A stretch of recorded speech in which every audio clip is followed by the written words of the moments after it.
Hans Christian Andersen's The Story of a Mother is a straight up bummer, so I'm gonna burden you with it too. Fucked up fairy tales with Liz. Ding! So let's get depressed. So our story opens on a mother sitting by her child's bedside. He was very sick, and his mother was very fearful of his death. And her instincts were good there. There was a knock at the door, and the woman found an old man standing on her doorstep. The mother invited the old man in and fixed him a warm beer, and while her child dozed, they had a super awkward conversation. "You don't think God is going to take him away from me, do you?"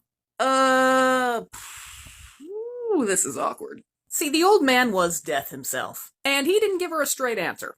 Instead, he waited for the woman to doze off from exhaustion, and he skipped town with the baby. When she awoke, the woman ran outside, calling for her child. And there she found a woman dressed in long black robes. "You know, that was death you let in from the cold.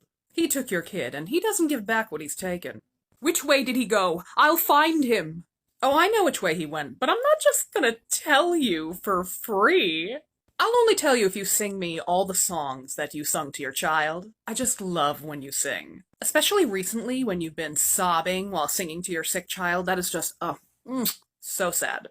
"Wow, that is pretty fucking dark, lady." "Well, I am the personification of night, so darkness is kinda my thing." "Okay, I'll sing the songs for you, but please don't delay me any further."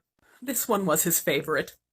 "Baby shark, do-do-do-do-do-do." Beautiful. Heartbreaking. "I drink up your sorrow like a fine French wine." "Alright, go into that dark forest of fir trees. Death took your kid down that road." The mother set forth through the dark forest. At one point she came to a crossroads, but there was no one there to guide her which way Death had taken. There was only a thorn bush that stood bedazzled with icicles. "Have you seen Death go by with my son? What road did he take?" "Oh, I saw him all right. But I don't give anything away for free, lady. Even to the saddest fucking gal I have ever seen in my life. I'll tell you which road Death took, if you hold me to your bosom to melt my iciness." "Seriously? I am chasing Death right now to save my child, and a fucking pricker bush is gonna sexually harass me? No, lady, you got me all wrong. It's because a mother's love is so warm. Now hold me to your boobs." The woman pressed the brambles to her chest. The thorns pierced her, and she bled what sounds like a dangerous amount. Her sorrowful heart was so warm that the bush burst into green and flowering branches, which is very Little Shop of Horrors. "Thanks for the glow-up, lady. Death went that-a-way." Next, the grieving, bleeding mother came to a huge lake. She looked around, but there was no bridge or boat or other way to cross it. So she prayed for a miracle, then got down on her hands and knees to drink up the entire lake. Whoa, what do you think you're doing, crazy lady? "I'm gonna drink you all up so I can cross for my child. A mother would do anything to save her baby." "I'm so glad you said that. Give me your eyes. If you literally cry your eyes out for me, I'll whisk you right to the door of Death's greenhouse. Come on, lady, give me those sweet baby blues." The mother's eyes fell out and into the lake, where they became two pearls. The lake lifted the woman up and swept her to the opposite shore. On the shore stood a long, rambling building. It was so immense and so part of the land, it could have been a mountain with many cavernous entrances.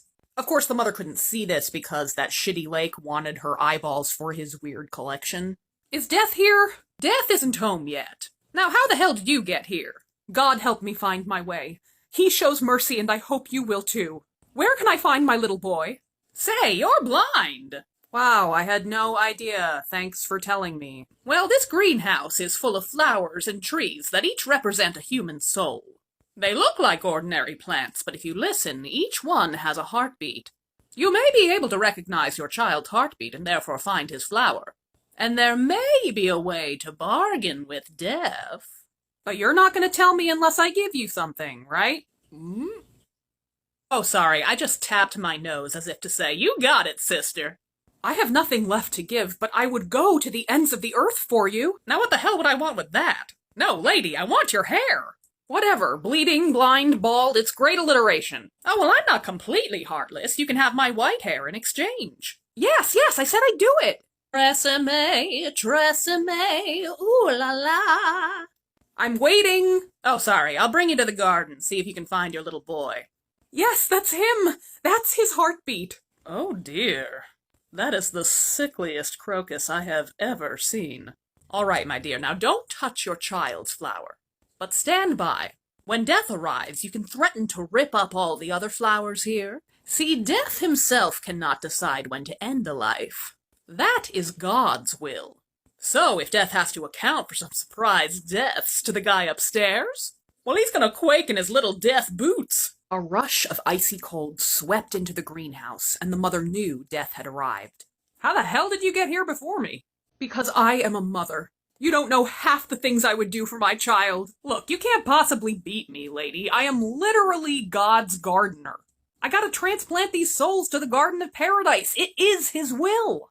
Give me back my child, or I will tear out these other flowers. Whoa, whoa, whoa, whoa! How could you do that? Those other flowers are the children of other mothers. Would you give your misery to them? Oh, geez, when you put it that way. Here, I got your eyes back from that weird lake. I need you to see something. There's a well over there. Look in its depths, and you'll see the fate of 2 children. The lives of the very children within your hands. The mother put her eyeballs back in and peered into the well. There she saw the contrasting lives of 2 children. One grew up with happiness and joy and spread love throughout the world. The other grew up in a life of misery, fear, and poverty. Here's the fun twist. One of those lives is the life of your own child were I to give him back to you and let him live.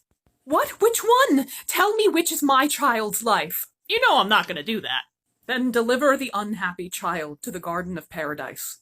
Release it from a life of such misery. Look, I'm getting a lot of mixed signals here, lady. Do you want your kid to have his life back or not?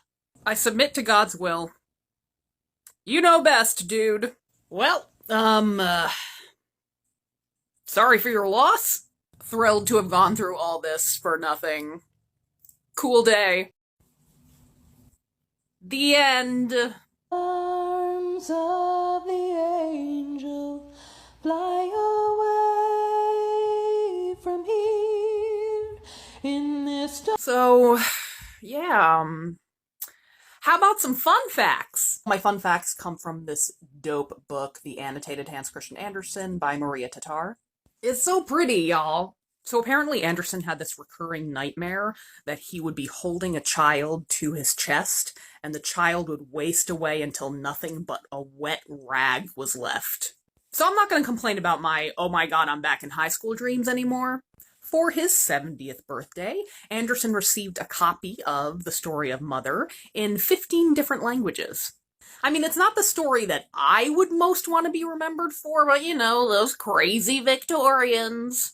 The tale was first published in English, and it originally had a happy ending in the first draft. It was written by Andersen as a tribute to his British fans, for a collection titled Christmas Greetings to My English Friends.